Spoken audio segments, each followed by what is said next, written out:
আজকের যে ৪৭তম যে প্রতিষ্ঠাতা দিবস, সেই উপলক্ষে আমি আমাদের পার্টির যারা কার্যকর্তারা আছে, শুধু পার্টির কার্যকর্তা না, সমস্ত ত্রিপুরাবাসীকে আমি হার্দিক অভিনন্দন, শুভেচ্ছা জানাচ্ছি। আসুন আমরা সবাই মিলে ত্রিপুরাকে এক ত্রিপুরা, নতুন ত্রিপুরা। মাননীয় প্রধানমন্ত্রীজি সবসময় বলেন যে নতুন ভারত উনি তৈরি করতে চান। তো আমাদের এক একটা রাজ্য যদি নতুন কিছু না হয় তাহলে ভারত কোনোদিনই হবে না। তো সেই উদ্দেশ্যে আমি সবাইকে বলবো যে আমরা নতুন ত্রিপুরা গড়ার যে আমরা যে কনফার্মলি আমরা যে চিন্তাভাবনা করেছি, সেই কাজে আপনারা কোঅপারেশন করুন। সবাইকে আবার হার্দিক অভিনন্দন করেছেন।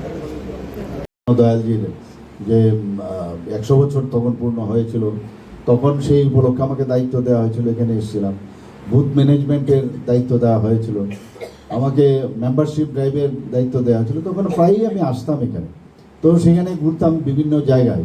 এবং ধর্মনগরে আমি অন্যান্য অনেক জায়গায় গেছি, আমার সবচেয়ে বেশি যেটা লাগলো, ধর্মনগরে কিন্তু আগের থেকেই ভারতীয় জনতা পার্টির অত্যন্ত শক্তিশালী একটা আমাদের কেন্দ্র হিসাবে পরিগণিত হতো। এবং আমার কাছে মনে হতো এই ধর্মনগর থেকে একটা এপি সেন্টার সমস্ত ভারতবর্ষের মধ্যে সেটা যাবে।